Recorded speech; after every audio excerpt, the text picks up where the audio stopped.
अस्सलाम वालेकुम वरहमतुल्लाहि वबरकातुहू। इत्तेहाद न्यूज़ में आप सभी का खैर मकदम है। आज का मौजू बहुत हटकर है, आखिर तक बने रहिए, वीडियो बहुत अच्छी होने वाली है। कि आज का मौजू ये है कि अगर कोई हिंदू अगर गद्दारी करता है तो उसे माफ़ कर दिया जाता है, और अगर कोई मुसलमान है और वो देशभक्त भी है तो उस पर सवाल खड़े किए जाते हैं। बस छावा फिल्म को लेकर जो मुल्क भर में घमासान जारी है उसी पर आज का मौजू है। आजकल तारीखी शख्सियतों को लेकर मुल्क में घमासान छिड़ा हुआ है। औरंगजेब आलमगीर को लेकर महाराष्ट्र में अबू असीम आज़मी को माफ़ी मांगने के लिए कहा जा रहा है। कल गोवा में भी अबू असीम आज़मी के बेटे को हिरासा किया गया, यहाँ तक पुलिस थाने ले जाया गया। मतलब अब देश में भीड़ तंत्र का दबाव देखने को मिल रहा है, पर कुछ सियासी हकाइक को भी समझने की जरूरत है। यकीनन भारत में आधी सदी से ज़्यादा हुकूमत अकेले औरंगजेब आलमगीर ने की है। इनकी हुकूमत करने का तरीका हुकूमत को वसी करने के हरबे और ज़िंदगी के आखिरी 27 साल भी जंगी मंसूबे बनाने में ही गुजरे। औरंगजेब आलमगीर की उम्र 28 से 90 के दरमियान मर्ज में मुब्तला होकर मौत हो गई।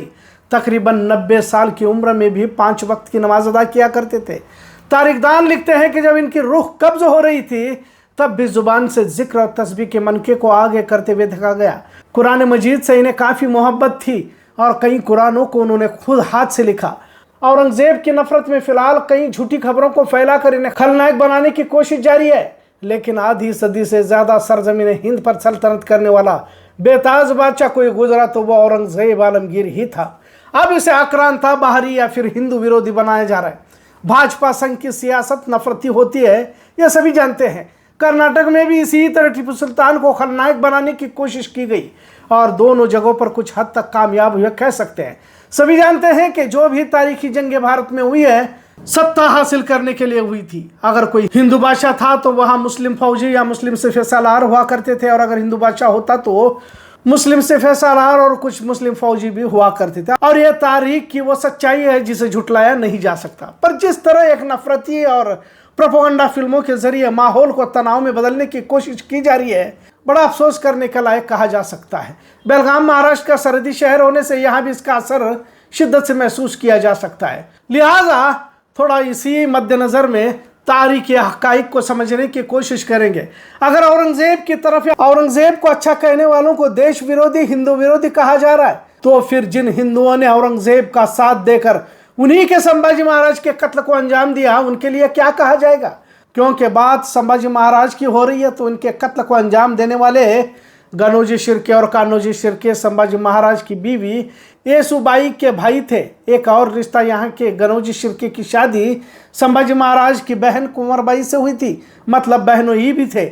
और जिन दो भाइयों के नाम हमने बताए, कान्होजी शिर्के और गनोजी शिर्के, इनके पिताजी यानी वालिद पिड़ाजी शिर्के औरंगजेब की सल्तनत में दाभोल के सिपह सालार के खदमात अंजाम दे रहे थे और इन्हीं की हुकूमत थी। और ये दोनों भाइयों ने मिलकर संभाजी महाराज के खिलाफ साजिश रची और इनके कत्ल की साजिशों को अंजाम दिया। और इन्होंने मुगल बादशाह औरंगजेब के सिपह सालार मकबर खान से मिलकर कुछ मुआहिदों के तहत संभाजी महाराज को पकड़वाया। खैर, इस तरह कई सारे मिसालें तारीख में देखने को मिलती हैं। तारीख के कुछ ऐसे पहलू हैं जिन पर बजाय गौर करने के सिर्फ मुस्लिम नफरत की जहनीत में मुलव्विस अंधभक्त फिल्म ही को असली तारीख कह रहे हैं, जबकि फिल्म के डायरेक्टर लक्ष्मण उतेकर ने माफ़ी मांगी है क्योंकि शिर्के फैमिली ने 100 करोड़ का डिफेमेशन केस फाइल करने की धमकी दी है। तारीख में एक और नाम है उदयवान सिंह राठौड़, बहुत ही ताकतवर राजपूत। इसने भी शिवाजी की हुकूमत के खिलाफ औरंगजेब की सिपह सालार राजा जय सिंह से जा मिले और सिंहगढ़ को जीतने के लिए मराठाओं से लड़े। कोंडाना किले का सूबेदार भी औरंगजेब ने ही राठौड़ को बनाया था। और भी तवील फहरिस्त है, लेकिन असल कहने की बात यह है कि औरंगजेब को इंसाफ पसंद बादशाह कहने वालों को देश विरोधी साबित करने की कोशिश की जा रही है, हिंदू विरोधी बताया जाता है।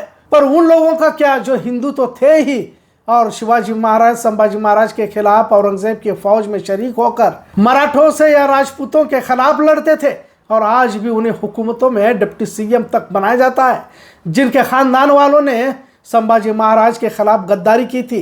क्या सिर्फ मुसलमानों का ही कोई औरंगजेब की तारीफ करे तो तकलीफ होती है? दरअसल अंधभक्त बनने के बजाय तारीखी हक़ाइक़ को समझने की कोशिश करें। इस दौर के अंधभक्तों को दिगर परेशानियों से ज्यादा मुगलों ने हम पर अत्याचार बहुत किया है कि चिंता सता रही है। जबकि हकीकी हालात ये है कि बच्चों के स्कूल की फीस, घरों में अस्पताल को बुजुर्गों को दिखाने के लिए दवाई का खर्च बोझ हो रहा है। नौकरी नहीं है, बेरोजगारी की वजह से घरों में कई नौजवान बेकार बैठे हैं, लेकिन इसे मुगलों की फिक्र लगी हुई है। इससे भी अफसोसनाक यह है कि तारीख को सही पढ़ने के बजाय प्रोपेगेंडा फिल्मों से ही तारीख ली जा रही है। कश्मीर फाइल्स, पद्मावत, साबरमती एक्सप्रेस और अब छावा 370 नाम की भी फिल्म आई थी और भाजपा 370 हटाने से बदलाव की बात कर रही थी। पर हकीकत यह है कि कितने कश्मीरी पंडित कश्मीर में वापस चले गए। रिपोर्ट तो ये कहती है कि जो कुछ बचे हुए थे वो भी अब कश्मीर छोड़कर चले गए। आज के मौजू के पीछे यही मकसद कि तारीख की शख्सियत पर फिल्में ज़रूर बनाएं, लेकिन तारीख में जिन हिंदुओं ने मुगल बादशाहों के साथ मिलकर जुल्म के हिस्सेदार बने थे, इन्हें क्यों छोड़ दिया जा रहा है? क्योंकि आज भी इनके खानदान से लोग सियासत में मौजूद हैं, पर बजाय उन्हें कुछ कहने से महज औरंगजेब की तारीफ करने वालों पर मुकदमे दायर किए जा रहे हैं।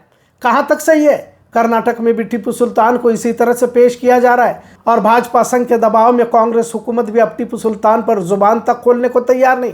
लिहाजा संभाजी महाराज की फिल्म को लेकर एक तरह का नैरेटिव चलाया जा रहा है। अब तो तारीख ही को बदली जा रही है और आज के नौजवानों को तो किताबें पढ़ने का शौक है ही नहीं। व्हाट्सएप यूनिवर्सिटी या फिर प्रोपेगेंडा फिल्मों के जरिए ही तारीख को सही समझा जा रहा है, जिससे नफरती गिरोह और बढ़ रहे हैं। औरंगजेब की दास्तान को धर्म के चश्मे से ना देखे। यकीनन औरंगजेब आलमगीर मजहबी बादशाह था, पर कई मंदिरों को इसने इमदाद भी की है। औरंगजेब की फौज में 35% फौजी हिंदू राजपूत हुआ करते थे और यह भी कहना कि संभाजी महाराज को मजहब तब्दील करने के लिए कहा और न करने पर जान से मार दिया, क्योंकि अगर इस तरह मजहब तब्दीली को लेकर ज्यादती करने वाला बादशाह था तो फौज में 35% हिंदू और राजपूत क्यों हुआ करते थे? महाराजा जय सिंह, महाराजा जसवंत सिंह, राजा राम सिंह, राजा भगवंत सिंह गोंडाना, राजा किरात सिंह और भी सैकड़ों हिंदू और राजपूत औरंगजेब की सेना में हुआ करते थे। पर अब यह कहना कि अगर औरंगजेब की तारीफ करने वालों पर मुकदमे, औरंगजेब की फौज में खिदमत देने वाले हिंदुओं के खानदान वालों को आज भी ओहदों से नवाजना, ये महज दोगलापन नहीं तो क्या है? आज का मौजू कैसा लगा, इस पर ज़रूर कमेंट करें। इत्तेहाद न्यूज़ देखने के लिए शुक्रिया। अल्लाह हाफिज़।